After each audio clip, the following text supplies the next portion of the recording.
Hi friends, இன்னைக்கு நம்ம பார்க்குற வீடியோ என்ன அப்படின்னு சொல்லி பார்த்தீங்கன்னா, நம்ம கிட்ட ஒருத்தங்க உண்மையான காதல்ல தான் பழகுறாங்களா இல்லைன்னா ஏமாற்றுறாங்களா, இத அவங்களுடைய உடல் மொழிகளை வச்சே நம்ம கண்டுபிடிச்சிடலாம். பாருங்க, இன்னைக்கு காதல்ங்கிற பேர்ல ஏமாற்றங்கள் கூடிக்கிட்டே போகுது. ஆனா உண்மையா காதலிக்கிற நபர் அவங்க ஏமாத்துறாங்க அப்படின்னு சொல்லி தெரிஞ்ச பிறகு மனதளவுல உடைஞ்சு போறாங்க. அதுல இருந்து வெளியே வர முடியாம கஷ்டமும் படுறாங்க. இப்படி உண்மையான அன்போட இருந்து ஏமாறாம இருக்கணும் அப்படின்னா இந்த சில உடல் மொழிகள், அதாவது 5 உடல் மொழிகளை வச்சு ஒருத்தங்க நம்ம கிட்ட உண்மையாகவே பேசி நம்ம உண்மையாவே நேசிக்கிறாங்களா இல்லைன்னா நம்மளை ஏமாற்றுறாங்களா அப்படின்னு சொல்லி கண்டுபிடிச்சிடலாம். இது உங்க வாழ்க்கைக்கு பயனுள்ளதா இருக்கும் அப்படின்னு சொல்லி நினைக்கிறேன். அதனால லாஸ்ட் வர ஸ்கிப் பண்ணாம பாருங்க. இப்ப நம்ம வீடியோக்குள்ள போகலாமா? பாருங்க, உண்மையாக நேசிக்கும் நபரின் உடல் மொழிகள். அவங்க என்ன பண்ணுவாங்க தெரியுமா?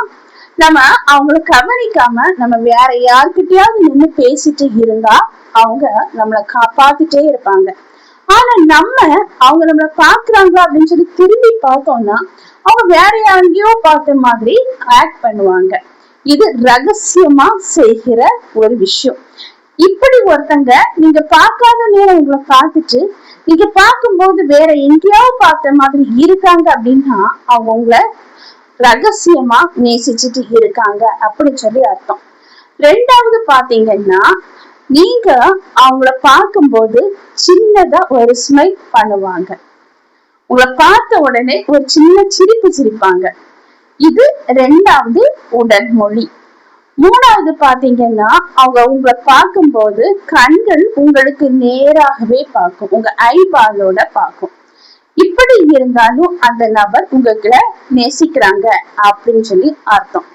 அதே போல உங்களுக்கு ஏதோ ஒரு விஷயம் நீங்க அவங்க கிட்ட ஷேர் பண்ணுவீங்க. அத அவங்க டீட்டெயிலா கேட்டு தெரிஞ்சு வச்சுக்குவாங்க. உங்களை பற்றின முழு விஷயமும் அவங்களுக்கு தெரியணும் அப்படின்னு சொல்லி ஆசைப்படுவாங்க.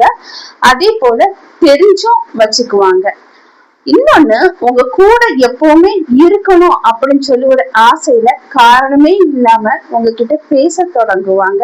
உங்க கூட இருக்க, அதாவது பக்கத்துல உட்கார்ந்து இருந்து பேச ட்ரை பண்ணிட்டு இருப்பாங்க.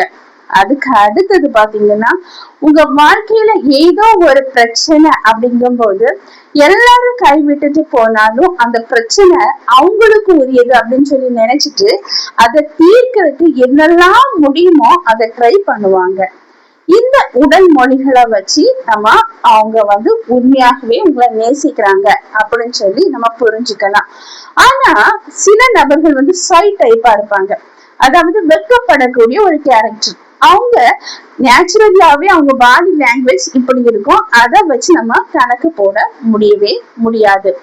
இன்னொன்னு என்னன்னா, போலியா உங்களை நேசிக்கிற, உங்களை ஏமாற்ற போறாங்க, ஏமாற்றுறதுக்கு உங்ககிட்ட பேசி பழகுறாங்க. அப்படிப்பட்ட நபரை எப்படி கண்டுபிடிக்கலாம் அப்படின்னு சொல்லி பாத்தீங்கன்னா, இப்போ நீங்க அவங்க கிட்ட பேச வரும்போது அவங்களுடைய கண்களை நீங்க கவனிக்கும் போது நீங்க பேசிட்டு இருப்பீங்க, அந்த கண் உங்க கண்ணுக்கு நேரா டச் ஆகி பார்க்காம பேசுவாங்க. அதாவது நீங்க பேசும்போது வேற எங்கேயோ பார்த்துட்டு பேசுவாங்க. நீங்க பேசுறத காது கொடுத்து கேக்குறாங்களா அப்படிங்கிறது உங்களுக்கு ஒரு சந்தேகமாகவே இருக்கும். இது முதல் அறிகுறி. ரெண்டாவது அறிகுறி என்ன அப்படின்னா, திடீர்னு பாத்தீங்கன்னா எப்பவும் ஒரு பதட்டத்தோட இருப்பாங்க. கைகளை குலுக்குவாங்க, கைகளை குலுக்கி பேசுவாங்க, முகங்களை அப்பப்போ டச் பண்ணிக்குவாங்க. இப்படி இருக்கிற நபர்கள் உங்களை ஏமாற்ற போறாங்க. ஏமாற்றுறதுக்காகவே டைம் பாஸுக்கு உங்ககிட்ட பேசி பழகிட்டு இருக்காங்க அப்படின்னு சொல்லி அர்த்தம். மூணாவது பாத்தீங்கன்னா, உங்களுடைய வாழ்க்கையில ஏதோ ஒரு பிரச்சனை வருது, அந்த பிரச்சனைக்கு நான் ஹெல்ப் பண்ணுவேன் அப்படின்னு சொல்லி உங்களுக்கு வாக்கு கொடுத்திருந்தாலும் அதை பெருசாவே யோசிக்க மாட்டாங்க. அவங்க மீது தப்பே இருந்தாலும் அந்த தப்பு அவங்க காரணம் இல்லை, இதுக்கு காரணம் வேற யாரோ அப்படின்னு சொல்லி உங்களை கலப்பி விட்டுட்டு போகிறதுக்கும் தயங்க மாட்டாங்க. அதே போல நீங்க ஒரு இடத்துல இருக்கீங்க அப்படின்னா அந்த இடத்துல உட்கார்ந்து இருந்து பேசுறதுக்கு பதிலா அவங்க உங்களை விட்டு கொஞ்சம் தள்ளி நின்னே நீங்க பேச ஏதாவது தொடங்கும் போது பாரு எனக்கு ரொம்ப பிஸியா இருக்கிறேன் அப்படின்னு சொல்லி நீங்க பேசுகிற அந்த வார்த்தைக்கு முக்கியத்துவம் கொடுக்காம அந்த வார்த்தைகளை காது கொடுத்து குறிக்காம என்ன பண்ணுவாங்கன்னா வேற ஏதாவது ஒண்ணுல பிஸியா இருக்கிற மாதிரி காஞ்சிக்கிட்டு எப்ப இவங்க விலகி போவாங்க அப்படிங்கிற ஒரு மைண்ட் செட்டிலே இருப்பாங்க. அத உங்களுக்கே பார்த்தா புரிய வரும். இப்படி ஒரு நபர் இருக்கிறாங்க அப்படின்னா கண்டிப்பா அவங்க ஏமாற்றுவாங்க. அதே போல உங்களுக்கு மதிப்புங்கிறதே இருக்காது. ஒரு தேவைன்னா மட்டும்தான் உங்ககிட்ட ரொம்ப அன்பா அக்கறையா பேசுவாங்க. அந்த தேவை உங்களை கொண்டு முடிஞ்ச உடனே உங்களை ஒரு பொருட்டாவே யோசிக்க மாட்டாங்க, மட்டம் தட்டுவாங்க. ஏதாவது ஒண்ணு நீங்க செய்ய வரும்போது பாரு உனக்கு எதுவுமே செய்ய தெரியாது, உனக்கு எதுவுமே தெரியாது, நீ ஏன் இதெல்லாம் பண்ற அப்படின்னு சொல்லி அவங்க உங்க மீது மட்டம் தட்டி உங்களை குறை சொல்லி உங்க அலட்சியப்படுத்தி அவங்களுக்கு கீழே தான் வச்சிருப்பாங்க. இப்படி ஒரு நபர் உங்ககிட்ட இருக்காங்க அப்படின்னா அவங்க நிச்சயமா உங்களை ஏமாற்ற போறாங்க, ஏமாற்றுறதுக்காகவே பழகுறாங்க. இந்த நபர்கிட்ட கொஞ்சம் கவனமாகவே இருக்கிறது ரொம்ப ரொம்ப நல்லது. ஒரு ஸ்டோரிய பாக்கலாம் பாருங்க. அருண் மீனா அப்படின்னு சொல்லி 2 நபர்கள் இருந்தாங்க. அருண் ஒரு காலேஜ்ல படிச்சுட்டு இருந்தான், மீனாவும் அதே காலேஜ்ல படிக்கிறான். ஆனா அருணை பாக்குற மீனா அருண் மீனாவை பாக்குறத கண்டுபிடிச்சா எங்கேயோ பார்த்து சிரிக்கிற மாதிரி சிரிச்சுட்டு போயிடுறா. நாட்கள் செல்ல செல்ல அவனை பற்றி எல்லா விஷயங்களும் தெரிஞ்சுக்கணும்னு ஆசைப்படுறா, அவங்கிட்ட பேசவும் செய்யறா. இப்படி நாட்கள் போகும்போது ஒரு நாள் மீனா அவனுடைய உண்மையான பாசம், அதாவது அவள் உண்மையான பாசம் அருண் மீது வச்சிருக்கிறத அருண் உணர தொடங்குறான். இது உண்மையா பாசம் வச்சிருக்கவங்க.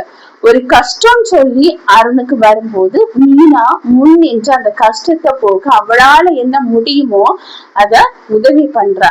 ஒரு செய்யாத தவறுக்காக அருண் மீது குற்றச்சாட்டு நடந்த போதிலும் எல்லாரும் அவன் மேல ஒரு பழிச்சொல் போட்ட பிறகும் இந்த மீனா அவனை நம்புறா. அந்த சூழ்நிலையில அவனை காப்பாத்த அவன் என்னெல்லாம் முடியுமோ அதெல்லாம் பண்றா. இது உண்மையான அன்பின் வெளிப்பாடு. 2வது, ஒரு 2 தோழர்கள் இருக்கிறாங்க. அதுல ஒரு தோழன் எப்பவுமே சகஜமா பேசிட்டு இருக்கிறவன் திடீர்னு பாத்தீங்கன்னா அந்த பேசும்போது கண்களை பார்க்காம எங்கேயோ பார்த்து பேச தொடங்குறான். இந்த இன்னொரு ஃப்ரெண்டுக்கு தோணுது இவனுடைய நடத்தையில ஏதோ மாற்றம் இருக்கு அப்படின்னு சொல்லிட்டு போனை வாங்கும் போது போனை மறைச்சு வைக்கிறான், பதட்டப்படுறான். இப்போ இந்த ஃப்ரெண்டு அந்த ஃப்ரெண்ட கேக்குறான், எதனால நீ இப்படி மறைச்சு வைக்கிற அப்படின்னு சொல்லி. ஒண்ணுமே இல்ல, நான் எந்த ஒரு தவறும் பண்ணல அப்படின்னு சொல்லி பேச்சு வாக்குல அந்த வாயின் வார்த்தைகளா சொல்றான். பாருங்க, நாட்கள் செல்லுது. கொஞ்ச நாளைக்கு பிறகு அந்த நண்பன் இந்த நண்பனுக்கு எதிராக துரோகமா ஏதோ ஒரு செய்ய தொடங்கியிருக்கான். இது இந்த நண்பனுக்கு தெரிய வருது.